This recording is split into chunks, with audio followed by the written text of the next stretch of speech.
ಫೋಟೋನಲ್ಲಿ ಇದ್ದು ಅವ್ರ ಒಟ್ಟಿಗೆ ಇದ್ದು ಎಲ್ಲ ಹಳೆ ಫೋಟೋಗಳು. ಹಳೆ ಫೋಟೋ. ನಾನು ಬಿಜೆಪಿ ಉಚ್ಚಾಟನೆ ಮಾಡೋಕ್ಕಿಂತ ಮೊದಲೇ ರಾಜನಾಥ್ ಸಿಂಗ್ ಬಂದಿದ್ದಲ್ಲ ಎಲ್ಲ ಹಳೆ ಫೋಟೋ. ಈಗಿನ ನಾವು ಹೋಗೇ ಇಲ್ಲ ಎಲ್ಲಿ ಇದೇ ಬಿಜಾಪುರ್ನಾಗ ಹೇಳಕತ್ತೀನಲ್ರಿ. ಡಿಸ್ಕಷನ್ ಏನಾಗಿದೆ ಸರ್? ಏನ ಮತ್ತೆ ವಿಜೇಂದ್ರ ಅವ್ರು ತೆಗೆಯುವಂತ ಇದೇನೋ ಅಥವಾ ಏನೋ ಅವ್ರೇ ಮುಂದುವರಿಸ್ತಾರ ಅಂತ ಏನು ನೋಡ್ಬೇಕಾರ ಅವ್ರು ಏನೇನು ಮಾತಾಡಿದ್ರೆ ನಾನು ಪೂರ್ಣ ಇನ್ನೂ ಅವ್ರು ಯಾರೂ ಸಿಕ್ಕಿಲ್ಲ ಇನ್ನೂ ಇಲ್ಲ. ಆದ್ರೆ ಭಾಳ ಪಾಸಿಟಿವ್ ಇದೆ ಅಂತ ಇಟ್ಟೆ ಹೇಳ. ನನಗೆಲ್ಲ ಸಂಪರ್ಕನೇ ಅದಾರೆ, ಎಲ್ಲ MP ಗಳು ಇಡೀ BJP ಸಂಪರ್ಕನಾಗ ಐತೆ ನನಗೆ. ಇಲ್ಲಿ ಬಿಜಾಪುರ ಚಿಲ್ಲರೆ ವ್ಯಾಪಾರಿಗಳು ಏನು ಅದಾರಲ್ಲ ಬಿಜಾಪುರದ, ಇವಕ್ಕೆ ಯಾರು ಹಳ್ಳಿ ನಾಯಕ ಕೇಳೋದಿಲ್ಲ.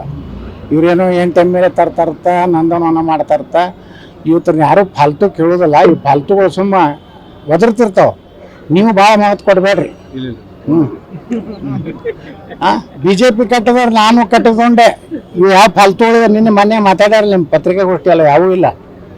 ಇವ್ರು BJP ಕಟ್ಟಿದವ್ರು ಅವ್ರು ಯಾರೋ ಆ ಸ್ಟೇಜ್ ಮೇಲೆ ಗೊತ್ತಿದ್ರಲ್ಲ, ಅವು ಯಾವ ಫಾಲ್ತು ಅವು ಹಿಂಗೆ ಒದರ್ಕೋತ ಹೋಗ್ತಾವೆ. ಮುಂದೆ BJP ನಮ್ಮ ಕೈಗೆ ಸಿಗ್ತದೆ.